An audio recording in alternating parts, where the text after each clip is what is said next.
कि इस प्रकार का कार्यक्रम का आयोजन आज से पहले मुझे नहीं लगता कि भी हुआ है। और इस कार्यक्रम में जिसका हमने नाम नारी को नमन,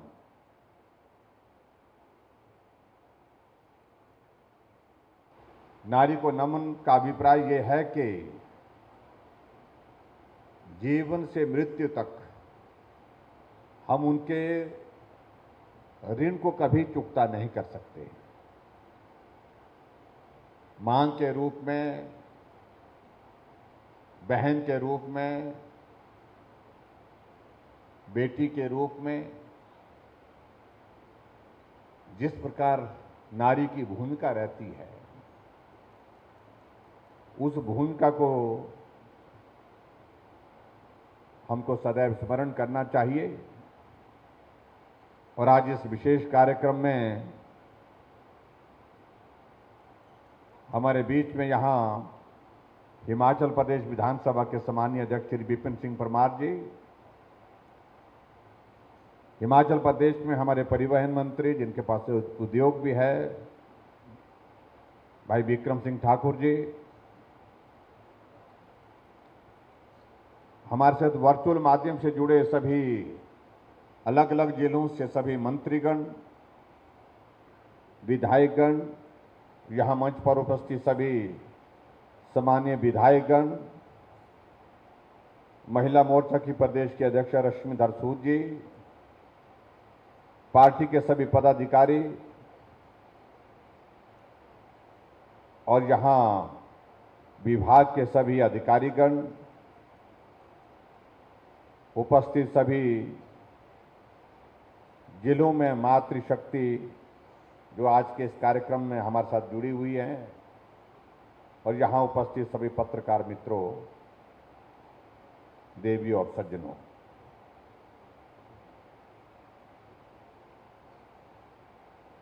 हमारे ये कहा जाता है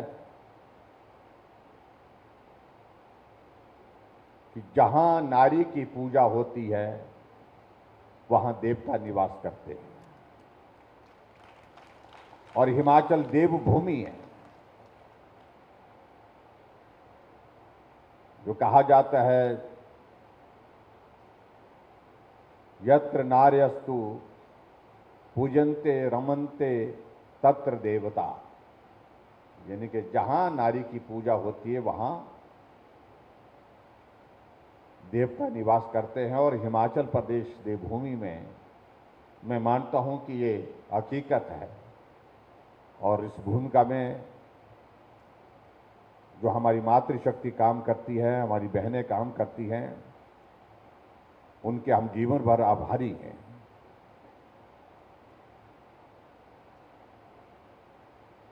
आज इस कार्यक्रम को विशेष तौर से एक आयोजन के रूप में हमने लिया है, और आयोजन के रूप में इसलिए लिया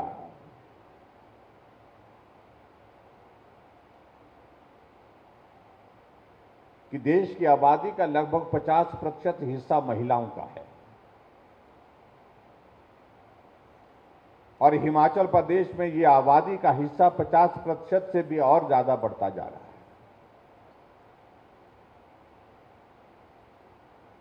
एक वक्त था जब महिलाओं को बाहर के कामकाज के बजाय घर के कामकाज में ज्यादा रखा जाता था, और इसलिए ये सोच उस वक्त ये रही होगी कि बाहर के कामकाज के लिए पुरुषों को जाना चाहिए और महिला घर में रहे, पर्दे में रहे, इस प्रकार की भावनाएं भी उस वक्त थी। महिला संघर्ष वाला काम नहीं कर सकती है, जिसमें ज्यादा परिश्रम करना पड़ता है, उस काम को नहीं कर सकती है, इस प्रकार की भी धारणा थी। और इस भाव के साथ महिलाओं का बाहर का काम कम होता था, और घर का, खेती का, घरेलू जो भी काम होते थे वो उनके जिम्मे होते थे। लेकिन जैसे जैसे समाज में परिवर्तन आया है, अब महिला सिर्फ घर के चारदीवारी का हिस्सा नहीं है, घर के कामकाज के लिए नहीं। आज हर क्षेत्र में महिला आगे बढ़ करके काम कर रही है, पुरुषों से कम नहीं, पुरुषों से ज्यादा काम कर रही है। महिलाओं को अधिकार देने की दृष्टि से लगातार केंद्र सरकार, प्रदेश सरकार प्रयत्नशील है।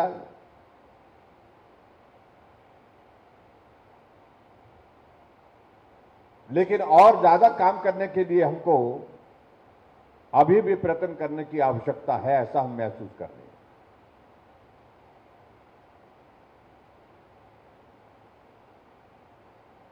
आज हम हर क्षेत्र में देखते हैं कि पुरुषों से महिलाएं आगे हैं। मैं कल ही देख रहा था, 10वीं का परिणाम निकला बोर्ड का, उसमें पहले नंबर पर भी बेटी, दूसरे नंबर पर भी बेटी, और बेटियां ही बेटियां ज्यादा। जो पहले 10 स्थान में, उनमें अधिकांश स्थानों पर जो है बेटियां उसमें आगे। और इसी प्रकार से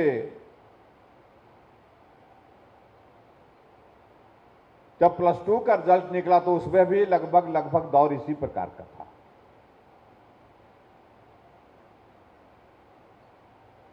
जब महिलाएं, जो हमारी बेटियां जो है, हम पुरुषों से आगे बढ़कर के काम कर रही हैं, यह हमारा दायित्व तो बनता है कि उनके लिए कामकाज की दृष्टि से हम क्या क्या मदद और कर सके ताकि और बेहतर ढंग से वो काम कर सके। और उस दृष्टि से हमने इस बात पर विचार किया कि बहुत सारी योजनाएं हिमाचल प्रदेश में हमारी सरकार ने महिलाओं के लिए समर्पित की हैं।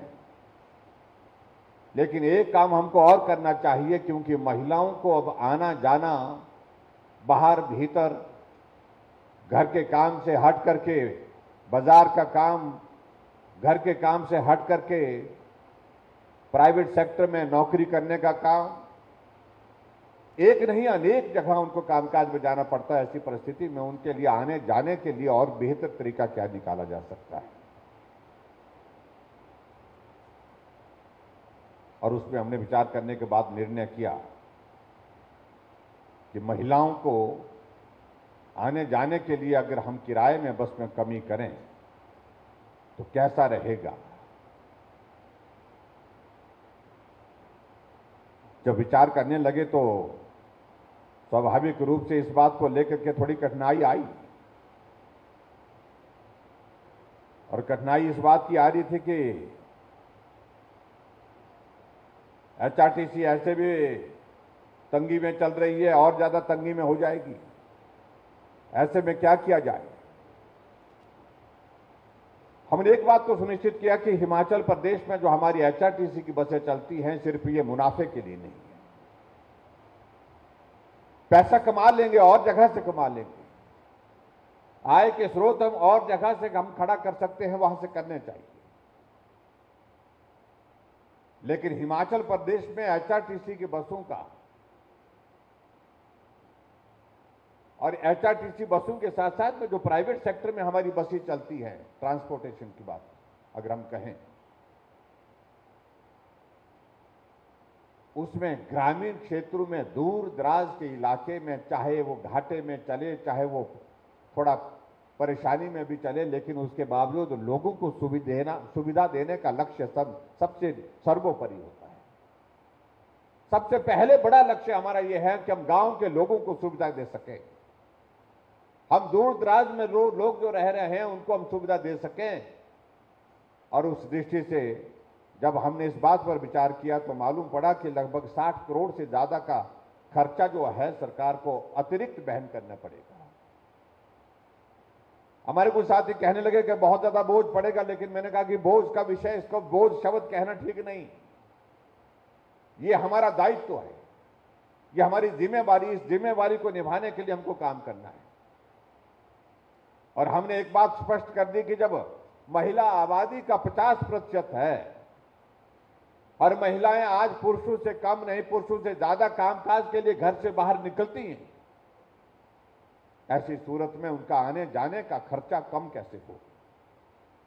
अभी बिलासपुर की एक बहन के साथ हमारी इंटरेक्शन करते करते बात हो रही थी। हमने कहा कितनी महिलाएं आपके परिवार में रहती है? बोलते हम 5-6 महिलाएं हैं। मैंने कहा आप लोगों का सबका जाना आना होता है, बाहर भीतर जाना होता है कामकाज के सिलसिले में? बोलते हमको लगभग जाना ही होता है, आना जाना ही रहता है।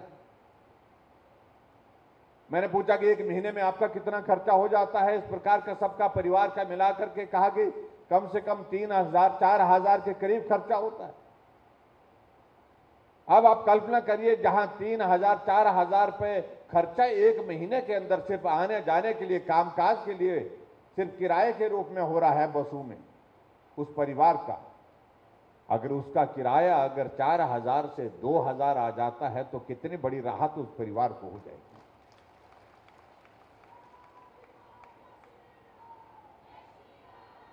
और मुझे इस बात को लेकर के ये भी कहना, जिस दिन मैंने ये घोषणा की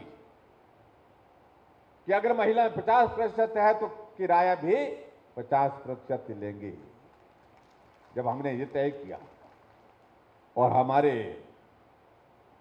विपक्ष के एक नौजवान विधायक ने अपना फेसबुक ऑन करके कर दिया, लाइव कर दिया कि मुख्यमंत्री हिमाचल प्रदेश में मुफ्तखोरी की आदत डाल रहे हैं। हम क्या आदत डाल रहे हैं? कम से कम शब्द का चयन तो कम से कम इस प्रकार अपमानजनक नहीं होना चाहिए। कम से कम नारी अपने सम्मान के लिए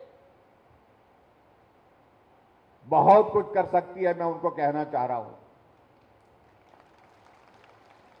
और ये शब्द जिस प्रकार से उन्होंने उपयोग किए, ये नारी के सम्मान में मुझे लगता है कि इस प्रकार जो बातें कहना वो उचित नहीं है। मुफ्तखोर बना दिया, मुफ्तखोरी की आदत डाल दी।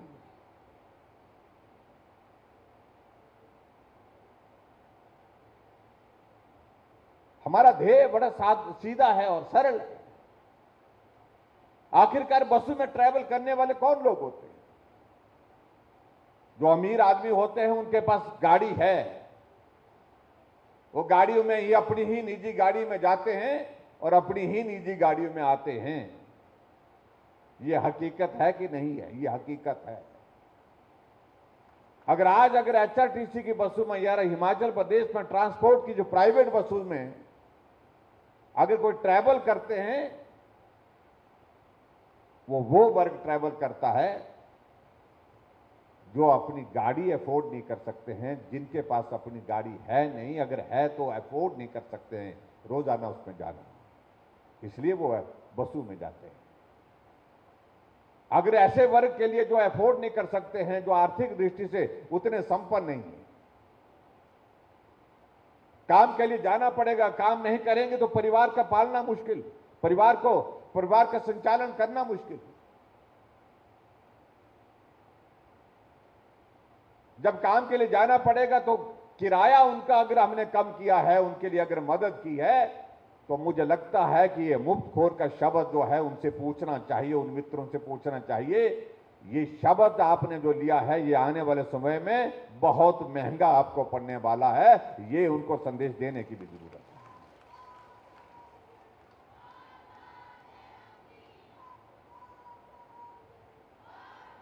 हमारी मंशा बड़ी साफ है। हमारी मंशा गरीब और जो जरूरतमंद है उसको मदद करने की है। उस दृष्टि से हमने ये निर्णय लिया है। और मैं इस बात को भी देख रहा था, आंकड़ों के हिसाब से मैंने कहा, अधिकारियों को कहा कि कितनी कर संख्या महिलाओं की हिमाचल प्रदेश में ट्रैवल करती है। मैं उस आंकड़े को भी यहां देख रहा था, तो उस आंकड़े के हिसाब से एक दिन में प्रतिदिन हिमाचल प्रदेश में जो महिलाएं जो ट्रैवल करती हैं उनकी संख्या 1 लाख से ऊपर है, 1,25,000 के करीब होती है। और 1,25,000 महिलाएं अगर हर रोज ट्रैवल करती है बस में, जो अपनी गाड़ी के माध्यम से नहीं जा सकती है, जो अपनी गाड़ी के अतिरिक्त टैक्सी नहीं कर सकती है, जिनको आना भी बस में है, आना के साथ जाना भी बस में है, अगर उनके लिए अगर हम मदद की तो मैं समझता हूं कि हमने ये एक कार्य किया है जिसका जिक्र हमने यहां पर किया है, जिसका जो टैगलाइन दी गई है, नारी को नमन की भाव को हमने सही मायने में स्वीकार किया है, सम्मान दिया है और नारी के सम्मान के साथ साथ में उनको सशक्तिकरण की दिशा में आगे बढ़ाने का हमने प्रयत्न किया है।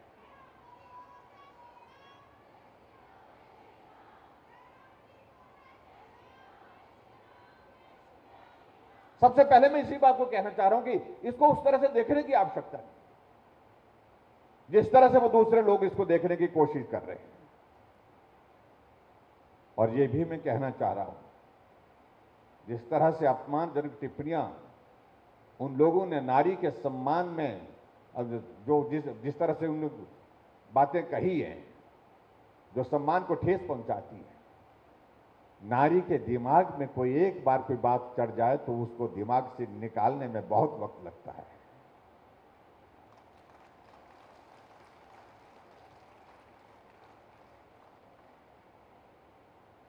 नारी की भावना को अगर ठेस पहुंचाने की कोशिश कोई करे तो उस ठेस को वो दिल में बहुत उसको पीड़ा भी होती है और उसके साथ साथ वो भी ठान लेती है कि मुझे क्या करना है। और ऐसे में अगर पूरे इस तरह से शब्दों का चयन करने के बाद जो भावनाओं को उन्हें ठेस पहुंचाई है नारी सम्मान को, तो निश्चित रूप से उनको आने वाले समय में कठिनाई का दौर भी सामना करना पड़ सकता है। और आज के इस दौर में हम इस बात को भी महसूस करते हैं कि जहां पहले करते थे ना कि जिस ओर जवानी चलती है उस ओर जमाना चलता है, यह भी बात ठीक है, लेकिन सही मायने में अब जिस ओर नारी चलती है उस ओर जमाना चलता है। और उसकी वजह मैं आपको बता रहा हूं, कोई भी समाज जो है 50% के सहयोग के बिना चल ही नहीं सकता है। ना घर चल सकता है, ना समाज चल सकता है, ना परिवार चल सकता है। और इसलिए ये बहुत आवश्यक है कि हम उस दिशा में आगे बढ़कर के काम करें जहां हम नारी का सम्मान करते हुए उनकी सेवा कर सकें, उनके लिए बेहतर काम कर सकें। मुझे इस बात की खुशी है कि हिमाचल प्रदेश में हमारी सरकार ने हमने प्रयत्न किए हैं उस दिशा में और उसमें हम सफल भी हुए। मैं ग्रामीण विकास और पंचायती राज मंत्री था उस वक्त जब ये विषय आया कि महिलाओं के लिए आरक्षण पंचायती राज संस्थाओं में करने की बात आई। 2010 में जब पंचायत का चुनाव हुआ, हिमाचल पूरे देश भर में दूसरे स्थान पर था। पहला राज्य कोई और था, दूसरा ने महिलाओं के लिए पंचायती राज संस्थाओं में आरक्षण करके 50% महिलाओं के लिए वो सीटें आरक्षित की। बहुत कुछ सुना उस वक्त हमने, पुरुष समाज बहुत नाराज था और नाराजगी के साथ साथ उनके पास जब कुछ कहने के लिए नहीं था तो उन्होंने कहा कि बेड़ा गर्क कर देंगे प्रदेश का। हमने कहा वो कैसे, काम कैसे होगा बोलते हैं, यानी कि एक बहुत बड़ा प्रश्न खड़ा कर दिया कि काम कैसे होगा, ये काम उनके पास का है ही नहीं बोलते। हमने कहा जरा देख लेते हैं, होने दीजिए थोड़ा, उसके बाद जरा अगर नहीं चल पाएगा उनसे तो देखेंगे, सोचेंगे। और हम हैरान हो गए, बहुत सारी पंचायतों में जो प्रतिनिधि जो चुन करके आए, आरक्षण तो 50% दिया, लेकिन जो पहली बार जब आरक्षण देने के बाद चुनाव का परिणाम आया पंचायती राज संस्थाओं का, तो आरक्षण के बावजूद 50% नहीं 58% जो है महिलाएं चुन करके आई थी। और उसके बाद जब हमने उनका ट्रेनिंग का वो दौर शुरू किया और मैं उसमें अधिकांश जाता रहा उस वक्त बतौर मंत्री, मैं हैरान हो गया। उसमें महिलाएं, पढ़ी लिखी महिलाएं, अच्छी पढ़ी लिखी, ग्रेजुएट, पोस्ट ग्रेजुएट, +2 करने की हुई तो मैक्सिमम वो चुन करके आई हुई है। आई लेकिन जनरल सीट से भी चुन करके आ गई। और आज मैं देख रहा हूं, आज की तारीख में हिमाचल प्रदेश में पंचायती राज और हमारा जो लोकल सेल्फ हमारी जो जितने भी हम नगर पंचायतें, नगर परिषदें हैं, कॉरपोरेशन हैं, उसमें अगर महिलाओं की अगर हम संख्या हम देखेंगे कितना प्रतिशत है, तो ये 60% को टच कर गया हुआ, 60% महिलाओं की भागीदारी इसमें थी। और वर्तमान सरकार में हमने तो इस बात को फोकस होकर के काम करने की कोशिश की। हिमाचल प्रदेश में अगर हमने शुरुआत की उस दृष्टि से, तो मैं एक बात जरूर कहना चाहूंगा, गृहिणी सुविधा योजना उस दृष्टि से एक बहुत महत्वपूर्ण योजना है, जो सिर्फ महिलाओं के लिए, महिलाओं के कहने पर और महिलाओं को मजबूत करने के लिए हमने हिमाचल प्रदेश में की। और गृहिणी का अभिप्राय मतलब क्या है? गृहिणी का मतलब क्या होता है? जिसका हर घर ऋणी है उसको गृहिणी कहते हैं। और वो घर ऋणी किसके लिए है? वो हमारी माताओं और बहनों के लिए है। तो ऐसे में हमने गृहिणी सुविधा योजना की शुरुआत हिमाचल प्रदेश में की। और जब उस योजना की शुरुआत की तो उस वक्त हमको कहा कि हमने पूछा था कि भी कितना कर इसमें खर्चा आएगा, कितने कर कनेक्शन देने पड़ेंगे। तो कहा कि लगभग 70-80 हजार, ज्यादा से ज्यादा 1 लाख तक जो है वो गृहिणी सुविधा योजना के अंतर्गत हमको वो देने होंगे। लेकिन जब हम देने लगे तो वो दौर आगे बढ़ता गया और बढ़ते बढ़ते यहां तक पहुंच गया जहां 1,38,000 हमको उज्ज्वला योजना के अंतर्गत गैस कनेक्शन मिले, वहां 3,32,000 गैस के कनेक्शन हमको गृहिणी सुविधा योजना के अंतर देने पड़े, क्योंकि हर घर में गैस पहुंचाने का हमारा लक्ष्य था। उस लक्ष्य को हमको हासिल करना था। और ये योजना पूरे देश भर में अनूठी योजना, अलग तरह की योजना, जो गरीब बेटी, गरीब हमारी बहन अपने घर में, गरीब मां अपने घर में गैस का चूल्हा कभी कल्पना नहीं कर सकती थी जीवन में कि मेरी रसोई में, टूटी फूटी रसोई में उसमें जो गैस का चूल्हा होगा, कभी सोचा नहीं था। आज उसके घर में भी गैस का चूल्हा है, गैस पर खाना बनता है, गैस पर चाय बनती है और जल्दी से खाना बना करके जो है लोगों को अपने परिवार के लिए वो मदद करती है। उसी तरह से आगे बढ़कर के हमने हिमाचल प्रदेश में एक और शुरुआत की।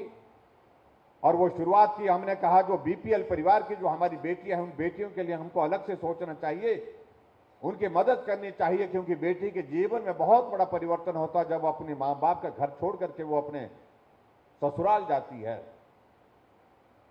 अगर बेटी गरीब परिवार से है तो उसके मन में अलग अलग भाव होते हैं, मैं ये करना चाहती हूं, मैं वो करना चाहती थी, लेकिन मेरे पास पैसे नहीं है, मैं गरीब।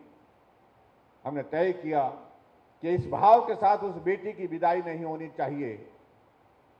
इसलिए तय किया, जो भी बीपीएल परिवार की बेटी होगी, जिस दिन शादी होगी, 31,000 रुपए हम शगुन योजना के अंतर्गत उसके खाते में डालकर मदद करेंगे। और मुझे इस बात की खुशी है कि ये योजना हमने लगभग 1 साल, 1.5 साल, 1 साल पहले शुरू की है। और इस योजना में 1 साल के अंदर ही हिमाचल प्रदेश में हम 5,000 से ज्यादा, और यानी कि 17 करोड़ रुपए हम इस पर खर्च कर चुके हैं। बहुत बड़ी मदद जो है उन बेटियों को हुई है जो बीपीएल परिवार की है। हिमाचल में जब सरकार बनी तो हमने पहली कैबिनेट की बैठक में निर्णय लिए थे, बुजुर्गों के लिए पेंशन का निर्णय हमने लिया था। और हिमाचल प्रदेश में एक बहुत ही दुखद घटना हुई थी, जिसके बारे में कई तरह की अलग से अलग अलग तरह की टिप्पणी हमको सुनने को मिलती है।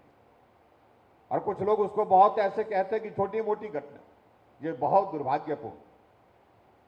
गुड़िया हत्याकांड जो है पूरे प्रदेश का नहीं, पूरे देश का मुद्दा था उस वक्त। और जिस तरह की वो घटना घटित हुई थी, उस घटना को कभी भी हल्के में नहीं किया जा सकता है, नहीं लिया जा सकता है। और जब हमारी सरकार बनी, हमने सरकार बनने के बाद पहली कैबिनेट की बैठक में हमने तय किया, हम गुड़िया हेल्पलाइन हिमाचल प्रदेश में शुरू करेंगे। हमने गुड़िया हेल्पलाइन की शुरुआत की और उस गुड़िया हेल्पलाइन के माध्यम से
कम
यहां मुझे इस बात की भी खुशी है कि एचआरटीसी ने कुछ एक अच्छे इनिशिएटिव लिए। जो कर्मचारी हमारे एचआरटीसी में जिनकी दुखद मृत्यु होती है इन सर्विस, उनके परिवार वालों को तुरंत नौकरी देने का जो प्रावधान इन्होंने किया है, ये हमारे बाकी विभागों में अभी तक नहीं हुआ।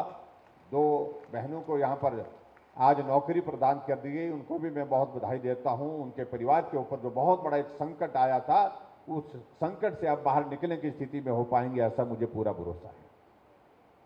और आज मुझे इस बात की भी खुशी है कि यहाँ जिस बस में हम ऊपर से बैठ करके यहाँ तक पहुंचे, इस कार्यक्रम तक पहुंचे, तो हिमाचल प्रदेश की जो पहली बस चालक के रूप में जो है जिन्होंने अपनी सेवाएं देनी शुरू की, तो सीमा ठाकुर जी ने उस बस को चला करके यहाँ तक पहुंचाया। उनके लिए भी मैं बहुत बहुत बधाई देता हूं। आप एक बहुत बड़ी मिसाल है हमारे महिलाओं के लिए, मातृशक्ति के लिए हिमाचल प्रदेश में। छोटी गाड़ी चलाना ये बहुत आम सा हो गया है, लेकिन बस चलाने की बात अगर आती है तो आदमी 10 बार सोचता है। ये काम पुरुषों के लिए भी सरल नहीं है, लेकिन उसके बावजूद एक महिला होने के नाते वो बहुत शौक के साथ कर रही है। मैं उनको बहुत बहुत बधाई देता हूं। बहुत अच्छी तरह से उन्होंने गाड़ी यहां तक पहुंचाई और उसके साथ साथ मैं पूरे प्रदेश भर में जहां भी जिस रूट पर भी जाना होता है तो वो बहुत बहुत अच्छी तरह से वो चलाती है। और अब कह रही हैं कि मुझे वोल्वो की ट्रेनिंग के लिए जाना है और मुझे आप आशीर्वाद दीजिए कि मैं उस ट्रेनिंग को करूं और उसके बाद वोल्वो चलाऊं। हमारी इच्छा रहेगी, मैं कहूंगा अधिकारियों को कि इस बात को लेकर के आप सारी जो भी औपचारिकताएं हैं पूरा करने की दिशा में आगे बढ़ें और इनको सीमा जी को जरूर जो है वोल्वो की ट्रेनिंग करने के लिए आप भेजें और एक इतिहास बनेगा वो पूरा, उस दृष्टि से मैं देखना चाहूंगा और मेरी ओर से उनको बहुत बहुत शुभकामनाएं भी। कुछ बातों का जिक्र यहां पर मंत्री महोदय जी ने किया, उन सारी बातों को लेकर के मैं बहुत ज्यादा लंबी बात नहीं कहूंगा। जो 265 बसों के अतिरिक्त पद स्वीकृत करने के लिए जो इन्होंने कहा कि 265 बसों के लिए जो हमारे 265 अतिरिक्त पद जो स्वीकृत करने की जो बात कही है, उसमें मोटर मैकेनिक है, इलेक्ट्रीशियन है, ये हम बार बार बात करते रहते हैं। उन सारी चीजों को लेकर के हम निश्चित रूप से आगे बढ़ेंगे, ये मैं आपके बीच में कहना चाह रहा हूं, ताकि हमारे पास हिमाचल प्रदेश में एचआरटीसी की सेवाएं और बेहतर हो सके और उसमें स्टाफ का इशू ना रहे, इस बात को भी हम पूरा करेंगे, ये भी मैं आपके बीच में कहना चाहता हूं।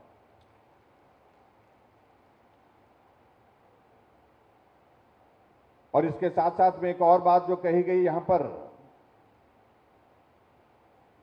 जो राइड विथ प्राइड, जो हमारी लाइट मोटर व्हीकल जो है वो हमारे टैक्सी के रूप में यहां पर शहरों में चलती हैं, उसमें इन्होंने कहा कि कुछ जगह चलनी शुरू हुई हैं, लेकिन हम चाह रहे हैं कि उसमें नंबर बढ़ाया जाए। पहले 10 कह रहे थे, लेकिन अब इनको लगा कि भाई इसमें महिलाओं को प्रोत्साहित करना चाहिए और प्रोत्साहित करना चाहिए आगे बढ़ने के लिए। तो इन्होंने कहा कि भाई नहीं, 10 नहीं, इसमें 25 कर करिए। तो मैं ये आपके बीच में जरूर कहना चाहूंगा आज के इस कार्यक्रम में, जो 25 महिला चालक के पद हम स्वीकृत करेंगे और राइड विथ प्राइड के लिए उन बेटियों को, अपनी बहनों को जो है एक अवसर इस प्रकार का देंगे ताकि वो अपने जो है वो हुनर का भी इस्तेमाल कर सके और अपनी आजीविका के लिए भी रोजगार का एक माध्यम जुटा सके। जहां इन्होंने बात कही है जो एचआरटीसी के जो हमारे जितने भी हमारे जो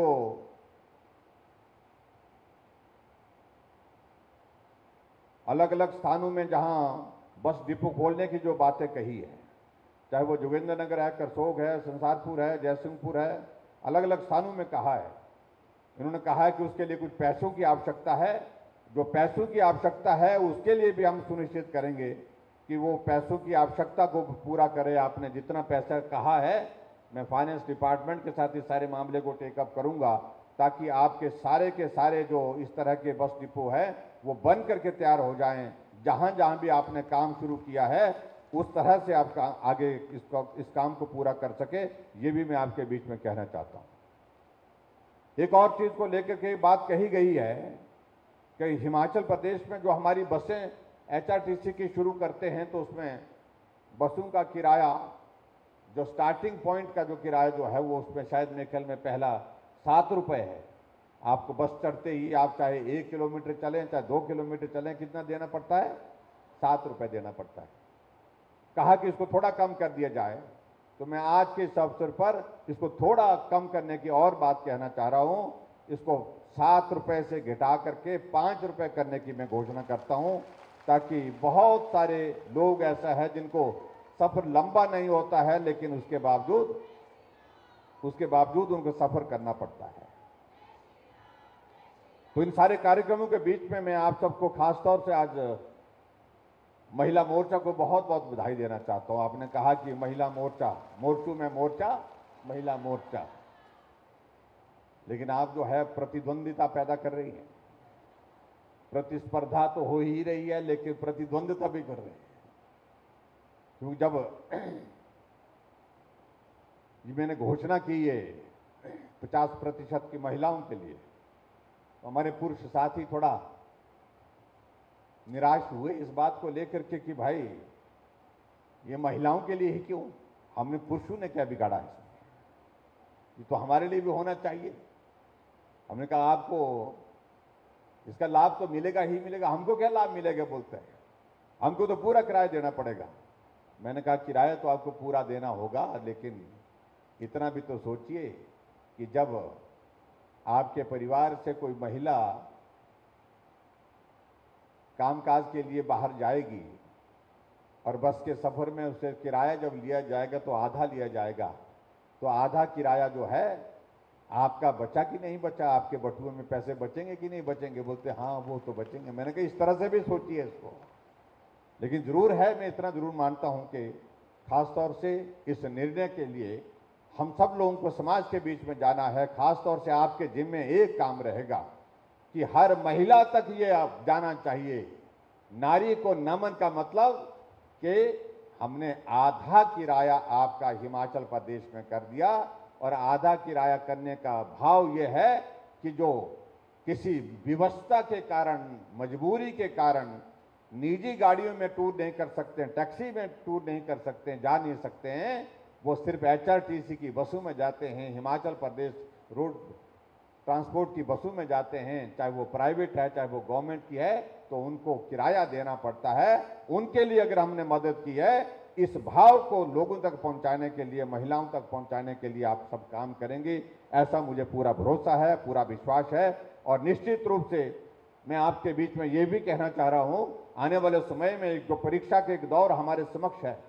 और उस परीक्षा की घड़ी में सबसे ज्यादा मैं देख रहा हूं हर जगह हम कार्यक्रम में जा रहे हैं, अगर मजबूती के साथ हमारे साथ मैदान में डटी हुई हैं, खड़ी हैं, तो हमारी माताएं और बहनें हैं। इसलिए नारी को हमारा नमन, और नारी के सम्मान में और भी बेहतर करने की हम आने वाले समय में हम कोशिश करेंगे, ये मैं कहना चाहता हूं। और हिमाचल प्रदेश में अब की बार हमारे जिम्मे जो काम है, खासतौर से आपके जिम्मे में कह रहा हूं, आपके जिम्मे जो काम है प्रमुख रूप से, और वो काम है कि हिमाचल में फिर एक बार भाजपा सरकार लाने के लिए आप लोगों ने काम करना है, उसमें कोई कमी ना रहे। और मैं इस बात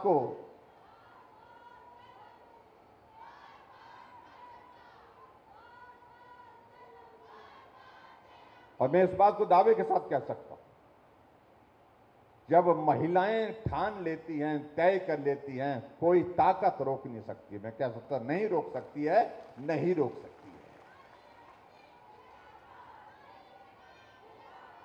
क्योंकि घर में भी परिवार में भी सबसे ज्यादा अगर प्रभावी भूमिका अगर रहती है तो मां की रहती है, बहन की रहती है। और उनकी भूमिका जब वहां पर जिस प्रकार से होती है, उस भूमिका को निभाने के लिए जब वो तय कर लेती है, वो पीछे मुड़ करके नहीं देखती हैं। तो मैं पूरे दावे के साथ कह सकता हूं, इस बार हिमाचल प्रदेश में सरकार को सत्ता में फिर लाने का काम आपके जिम्मे है। इस काम को आप करिए, और नारी सम्मान के लिए जो हमको करना होगा उसको हम करेंगे। इतनी बात मैं आज के इस अवसर पर कहना चाहूंगा। आप सब बहुत गर्मजोशी के साथ इस कार्यक्रम का हिस्सा बने, आप सबका बहुत बहुत धन्यवाद। और सभी जिला मुख्यालय में जहां जहां भी मंत्रियों के साथ हमारी मातृशक्ति जुड़ी है, उनका भी मैं आभार व्यक्त करता हूं। सबका धन्यवाद, नमस्कार, जय हिंद, जय हिमाचल।